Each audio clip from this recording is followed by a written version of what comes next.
Three teenagers from different parts of the country meet for the first time to discuss money and have a little pizza. They had no problem sharing their fears, frustrations, and future ideas about money. First up, parents. Are your parents good role models about money? Yes and no, because we're not like extremely rich. We sort of live paycheck to paycheck. I think my parents are excellent role models in terms of finances. In any of your homes, is there a sense of tension or frustration about money? I think there is. My dad gets on my mom for spending too much on us, so there's some tension because I don't even know, like sometimes it's hard for me to tell if we have enough money or if we don't because they fight about it, so I don't really know how much money we really have. Does that worry you? Yeah, sometimes. All of the teens felt a tinge of guilt that they weren't contributing money to the family or to their own shopping habits by holding down a part-time job. Most of my friends make their own pocket money by working retail or receptionist, clinical, filing work, or tutoring work. I do some sporadic tutoring myself, but it's definitely not a steady flow of income. And I actually have felt almost like embarrassed that I'm not doing more to take the load off my parents for my pocket money. I have asked my parents, I'm like, a lot of my friends have jobs. Should I be working too?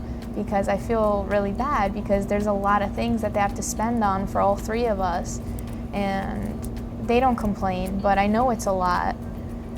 And we could be doing a lot of other things with the money than just spending it, but they don't want me to get a job. They want me to focus on my studies and focus on whatever I want to do, which I think is pretty cool because they were always pressured, get a job, get a job. As soon as I'm able to get to my job and have a job, I'll have one so I have extra money, but I'm gonna be careful not to waste it because I think you're less likely to waste money when you're the one actually earning it. You think so? You guys agree with that? Yeah. You respect it more? I Yeah. think so. Because I'd respect it if I was the one earning it. I've never gotten a chance to earn it before, so. How important is money to the career you guys choose? Very important, I think, because there's different fields of psychology. My mom's like, just go for the highest degree, go there. I don't care if you're in college for like 10 years, which I probably will be, because she's like, there's a difference of like making $60,000 a year or making $100,000 to $200,000 a year just by a few years of college. You should definitely pursue something you love. Don't make money the focus of it, but don't study basket weaving in college because it's your passion. You should have some career in mind. I like to think the money is not important, but I guess it kind of is. So I've been looking into things because I wanted to be a photographer, but I'm like, well, photography is really easy, so a lot of people can do it, so you don't make a lot of money doing just photography. So I'm looking into like the next step. Wanting money is bad, chasing money is bad, but the money itself, you need it just because the way society is, and because nobody's going to give you anything for free most of the time. I don't think we should demonize the pursuit of money, and we should have a healthy respect for the pursuit of it, because at the end of the day, we are all scrambling to get the bottom line. So I think the pursuit of money is worthwhile if you keep in perspective what it can and can't do, and that it's not a panacea. It's not going to solve your problems. Now to the subject that is at the heart of a lot of teenage angst, friends. Does money play a role in any of the social dynamics you have with your peers? I do think that people will discriminate against me or other people who have less than them or who have more than them. How do they discriminate? I think it's like a jealousy thing.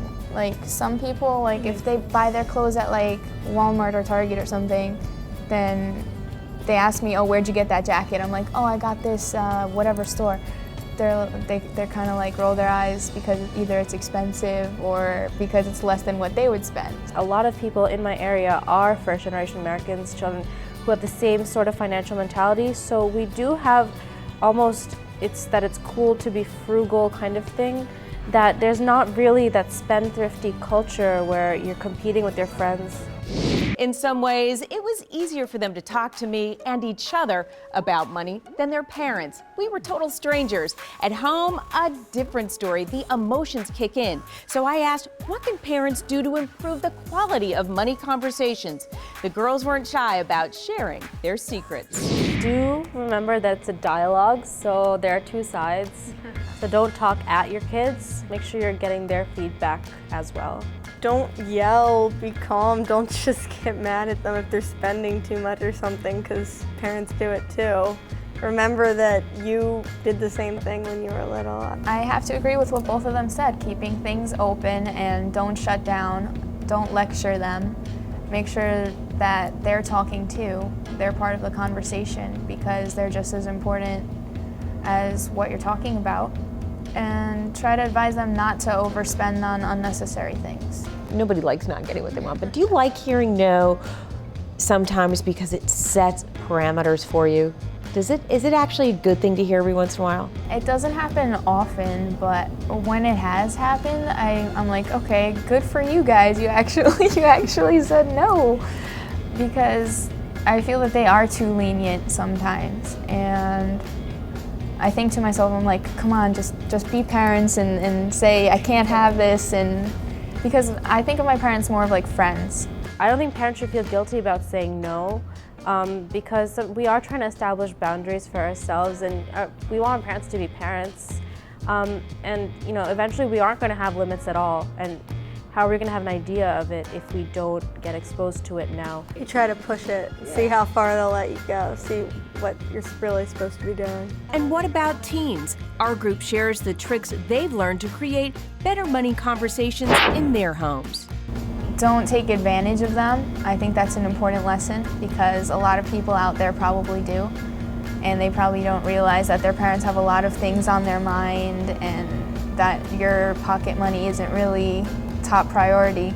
And if you need it, then ask for it, but just don't be mean about it because they have so many other things that they need to take care of at the same time.